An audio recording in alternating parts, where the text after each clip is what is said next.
Public comments for items not on the agenda. It is the council's policy to refer matters raised in this forum to staff for investigation and/or action where appropriate. The Brown Act prohibits the council from discussing or acting upon any matter not agendized pursuant to state law. Turn it over to you, Melissa.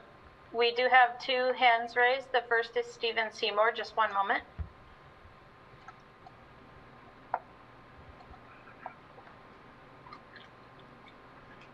Stephen, can you hear us? Hi, it's Sandra Perez Vargas. I can hear you. Hi, Sandra. How are you doing? We're good. Good. Go ahead, please.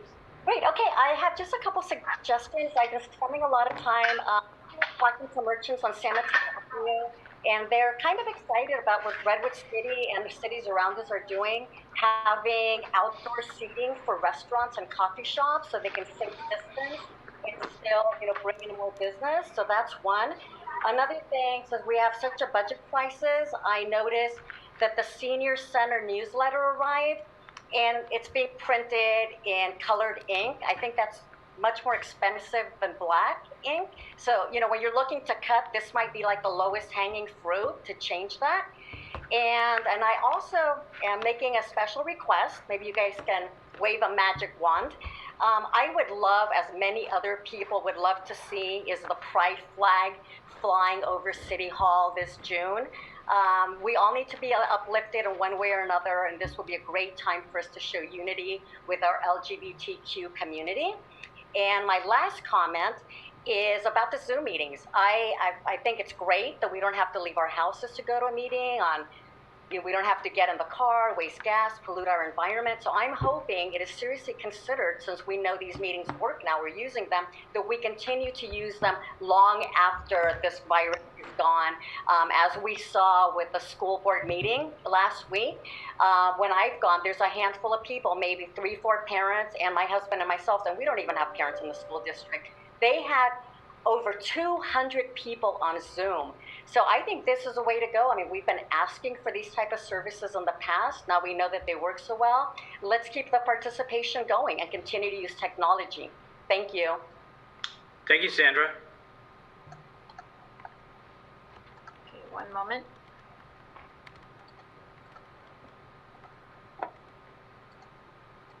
And the next person is Jeffrey Tong. Jeffrey, just one moment. We're bringing you in the room.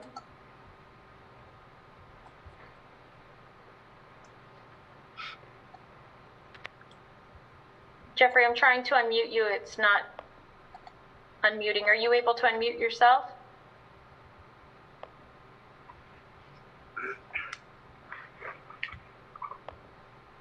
Am I unmuted? Jeffrey, can you hear us? Can you hear me? Yes. Okay, great. Mr. Mayor and City Council members, except for City Park, San Bruno has no recreational sites within the city limits. But there's two major sites which a lot of people are visiting during this COVID-19 crackdown, and they're adjacent to but outside San Bruno city limits.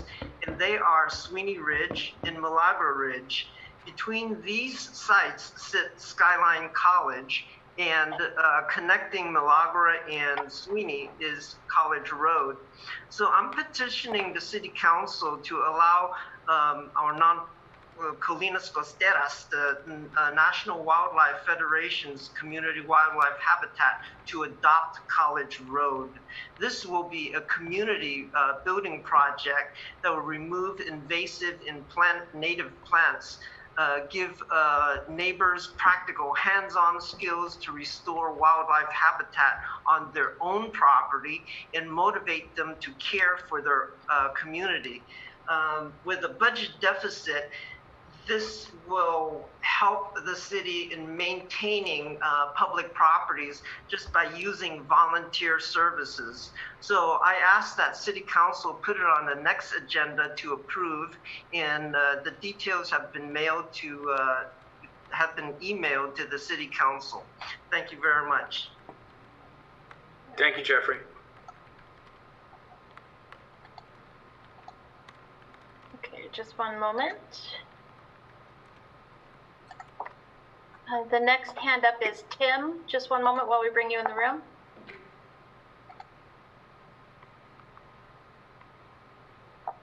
Hi, Tim, can you hear us? Yes, I can. Can you hear me? Yes. Great. Go ahead, Tim. Okay. Good evening, Mayor, Council. I want to bring up a couple of things, concern. One main thing is the Florida Park, the maintenance, the upkeep of it. It is currently not looking well maintained at the time, and the weeds are getting kind of high and dry, making it a fire hazard. And we're coming up in summertime here, and especially in this heat that's going on right now, it's gonna, plenty of fuel for a fire to happen right now. So, and just the upkeep, looks like nobody's really attending it at this time. And also, what is the plan? It'd be great to see it being opened up and being used. I mean, I know if we're not going to build the park that was planned, it could be used right now for, just for people to go out there and stretch and hang out, socially distance themselves and have fun. So I'd like to know what the plan is and what the plan is for the upkeep of it. I just don't see it being maintained well right now. And one other thing I'd like to say is we're very grateful of the work that's going on in our neighborhood right now, the sewer replacement, this water replacement, and the ADA ramps that have been put in. They look really good. All the contractors that are involved have been doing a great job with working with the community, and it looks great. And we're looking forward to the streets being paved soon. So we just want to say thank you, and yeah, that's it. Thank you so much. Thank you, Tim.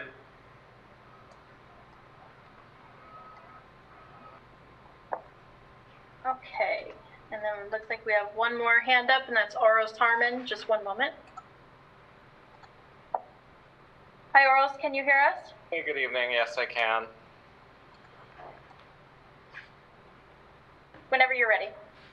I just wanted to say really quickly that I was a signatory on Jeffrey's petition for the Colinas-Casteras adoption of College Road. I think anything we do that beautifies the city and installs native plants rather than invasives is to be encouraged.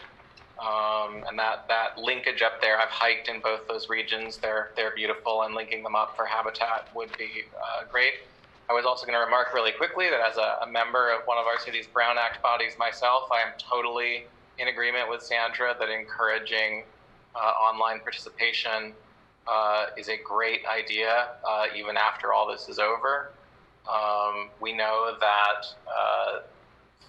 required in-person attendance at these types of public meetings causes us to get an unrepresentative sampling of the population, that we get people who are older, richer, and whiter than the actual population of our city because of that kind of requirement. And there's lots of research on that topic. There's a really wonderful book called Neighborhood Defenders, which you can find. And I happen to know that Kevin Mullen, our assemblyman, has been working on some Brown Act modernization ideas. I think that bill has been shelved for this year because of the crisis, but I'm hoping it will come back by the crisis obviously illustrates the reasons made it very difficult to hold meetings about anything but the sort of immediate pressing budget problems. But I hope folks will talk with him and be supportive of that as that comes back. Did you also want? Yeah, I'll just comment really briefly. Hi, this is Plymouth Ansberg, also here. I just wanted to speak up in support of Sandra's comments about making outdoor space available to some of our restaurants on San Mateo Ave as they open back up. I've been hearing about a lot of other cities doing that, and it seems like it's been, really popular and effective. And I, would at this point not be willing to visit a restaurant if I had to dine inside, but given that, summer is coming up and the weather's going to be nice, dining outside would be a really great option. So we should look at that. Thanks. Well, thank you, Rose. Thank you, Plymouth. City Clerk, do we have any others? Nope, that was it. That was our last person.